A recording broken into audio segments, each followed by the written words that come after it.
Қазір біз сок дайындаймыз. Үй жағдайында магазиндағындай. Оған бізге 2,5 литр салқын су керек, 1 килограмм морковь керек, 1,5 килограмм алма керек, 200 грамм қант керек. Суымыз қайнады. Енді морковымызды саламыз.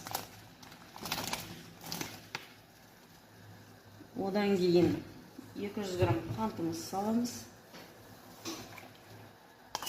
Енді морковь 5-10 минут піскеннен кейін алмасын саламыз. Морковымыз қайнады. Енді алманы саламыз. Бір қатты қайнағаннан кейін ақырынға қоямыз да 50 минут пісіреміз. Морковымыз бен алмамыз пісті, суға салған. Енді осыны блендермен араластырамыз. Міне согымыз дайын. Мұнда мен морковь пен алманы араластырдым. Сіздер алма мен грушаны араластырып істесеңіздер де болады. Тыквамен араластырсаңыз